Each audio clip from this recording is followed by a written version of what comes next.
أعوذ بالله من الشيطان الرجيم. بسم الله الرحمن الرحيم. ربنا آتنا في الدنيا حسنة وفي الآخرة حسنة وقنا عذاب النار. آخری اشرا اور طاق راتیں. طاق کیا ہے، اس کا کیا مطلب ہے، اور طاق رات کا کیا مطلب ہے؟ شب قدر، لیلۃ القدر جو ہے وہ متعین نہیں ہے، یہ نہیں بتایا کون سی رات لیلۃ القدر ہے،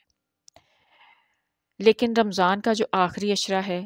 اور اس میں آخری جو 10 دن ہے، ان میں وہ کوئی رات ہے، اور اس میں بھی طاق راتوں میں سے اس کے ملنے کا زیادہ امکان ہے۔ اسی لیے بخاری اور مشکات میں ہے، حضرت عائشہ رضی اللہ تعالیٰ عنہا سے روایت ہے کہ رسول کریم صلی اللہ علیہ وسلم نے فرمایا کہ لیلۃ القدر کو رمضان کے آخری اشرے کی طاق راتوں میں تلاش کرو، اور طاق راتوں سے مراد 21، 23، 25، 27، 29 میں سے کوئی ایک رات ہو سکتی ہے، یا رمضان کی آخری رات ہو سکتی ہے۔ اور جو بندہ ایمان و ثواب کی نیت سے قیام کر کے قیام کرے گا، اس کے تمام اگلے پچھلے گناہ بخش دیے جائیں گے۔ اب طاق کیا ہے؟ طاق کا مطلب کیا ہے؟ طاق کا مطلب ہے اکیلا، یکتا، تنہا۔ اب تنہا، اکیلا، یکتا جو ہے، اس کا کیا مطلب ہے؟ اس کا مطلب ہے کہ اس جیسا کوئی اور نہیں، وہ اکیلا ہے، سب سے الگ تھلگ ہے، اس کا کوئی ثانی نہیں، یعنی کہ وہ ایک ایسی چیز ہے، وہ سب سے الگ ہے، صرف اکیلی ہے، اس جیسی کوئی نہ ہے نہ ہو سکتی ہے، وہ ایک ایسا الگ تھلگ چیز ہے۔ اور اب جو طاق ہے یہ کیا ہوتا ہے؟ طاق جو ہے یہ ایک ایسی جگہ کو، چھوٹی سی جگہ کو کہتے ہیں، جیسے اگر ہم آج تو لائٹ ہے اور ہمیں پتہ ہی نہیں، اگر ہم تھوڑا سرچ کریں، پیچھے جائیں، پچھلی صدی یا اس سے پچھلی صدی میں جب لائٹ نہیں تھی، بجلی نہیں تھی، تب کیا تھا کہ ایک دیا روشن کیا جاتا تھا، اور وہ جو دیا ہوتا تھا وہ طاق میں رکھ دیا جاتا تھا۔ طاق کیا ہوتا تھا؟ کمرے میں ایک چھوٹی سی جگہ بنائی ہوتی تھی، ایک چھوٹا سا ہول دیوار میں، جس کے اندر وہ دیا رکھ دیا جاتا تھا، اور اس کو طاق کہتے تھے، اس ہول کو، یعنی کہ وہ جو چھوٹا سوراخ بنایا جاتا تھا اس کو طاق کہا جاتا تھا، اس میں دیا رکھ دیا جاتا تھا، اور اس جلا کے، اور اس دیے کی جو روشنی ہوتی تھی وہ پورے کمرے کو روشن کرتی تھی، اس کی روشنی پورے کمرے کو روشن کر دیتی تھی۔ تو اب یہاں سے اس طاق کا مطلب کیا ہے؟ یعنی کہ وہ جو طاق ہے وہ طاق رات، یعنی کہ ایک ایسی رات جو سب سے الگ تھلگ ہے، وہ جو رات ہے وہ طاق کا جو ہے وہ فرائض انجام دے رہی ہے۔ اس رات میں ایک ایسا دیا روشن کیا گیا، ایک ایسا نور، ایک ایسا فضل جو ہم پہ نازل کیا گیا، جس کی روشنی اس سے پہلے نہ کبھی تھی، اور جب وہ روشنی آئی، جب وہ دیا ہمارے پاس آیا، اس سے لے کے، اس وقت سے لے کے قیامت تک وہ سب کو روشنی دیتا رہے گا۔ اس جہان کو، اس طریقی کو چھٹ کے، جو طریقی تھی جہان میں پھیلی ہوئی، اس میں اس کو توڑ دیا، اس نے پھاڑ دیا اور روشنی پھیلا دی اس جہان۔ تو طاق رات یعنی کہ وہ ایسی رات ہے، وہ اکیلی ایسی رات ہے اس جیسی کوئی اور رات نہیں۔ اس رات کو لیلۃ القدر کہا جاتا ہے، اور وہ باقی تمام راتوں سے الگ تھلگ ہے۔ وہ ایسی رات ہے جس میں رکھے ہوئے ایک دیے نے پوری دنیا کو روشن کر دیا، اور قیامت تک روشن کرتا رہے گا۔ آج اگر ہم اس طاق رات کو ڈھونڈنے کی کوشش کر رہے ہیں، اگر اس طاق رات کا فضل جو ہے اس کو حاصل کرنے کے لیے کوشش کر رہے ہیں، اس کے بارے میں بات کر رہے ہیں، تو یہ بھی اس طاق رات اس طاق میں رکھے ہوئے اس دیے، اس فضل، اس نور کی وجہ سے ہے، جو اس فضیلت والی رات میں اللہ تعالیٰ نے اپنے فضل سے ہمیں عطا کیا۔ اور اس دیے میں جو روشنی سی، وہ اللہ تعالیٰ کے نور کی روشنی، اور اس روشنی نے ہزاروں سالوں سے اس دنیا کو روشن کیا ہوا ہے۔ اور اس رات کو تلاش کرنے کے لیے جتنے بھی لوگ کوشش کر رہے ہیں،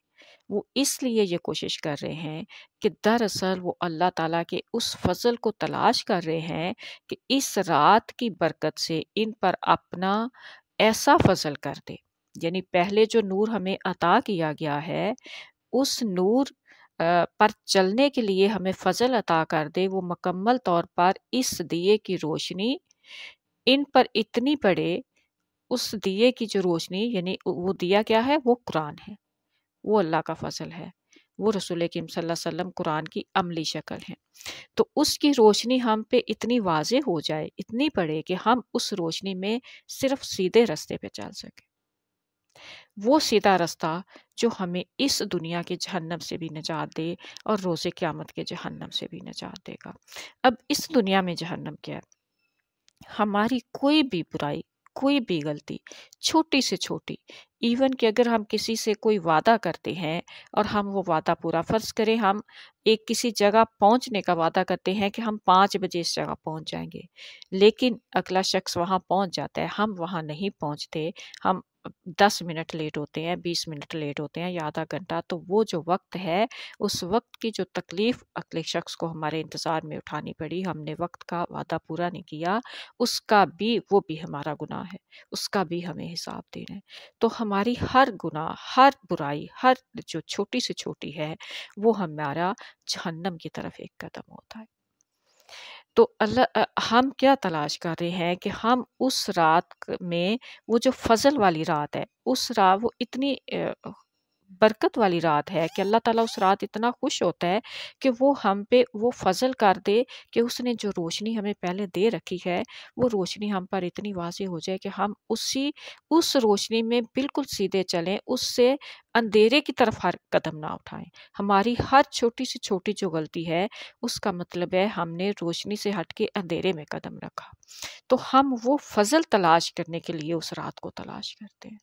کہ اس رات اللہ بہت خوش ہوتا ہے، وہ بہت برکت والی ہے، اللہ فضل نازل کرتا ہے، تو اس فضل میں سے ہمیں بھی حصہ مل جائے، جس کو وہ رات مل جائے اسے وہ حصہ مل جائے اس فضل میں سے، اور اس فضل کا اس پر یہ اثر ہوگا کہ اس فضل کی وجہ سے جو ہمارے پاس نور ہے قرآن کریم کی روشنی میں، ہم اس نور میں چلیں،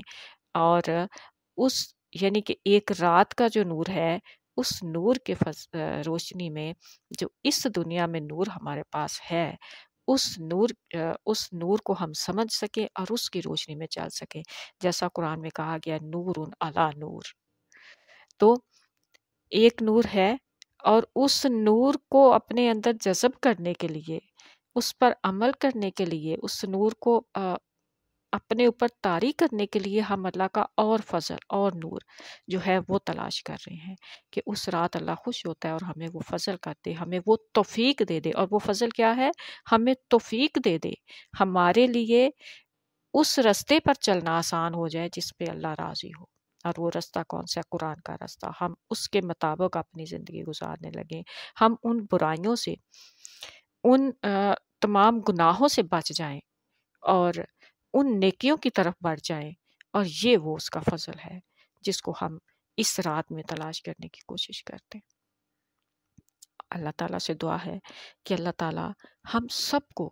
جو اعتکاف بیٹھے ہیں ان کے سب کے اعتکاف قبول کرے اور انہیں اپنے فضل سے حصہ دے، اور جو نہیں بیٹھ سکے انہیں بھی اپنے فضل سے حصہ دے، اور سب سے اللہ راضی ہو جائے۔ اس رمضان کو ان طاق راتوں کے فضل سے، اس آخری عشرے کے فضل سے اللہ تعالیٰ سب پہ اپنا فضل عطا فرمائے اور سب کو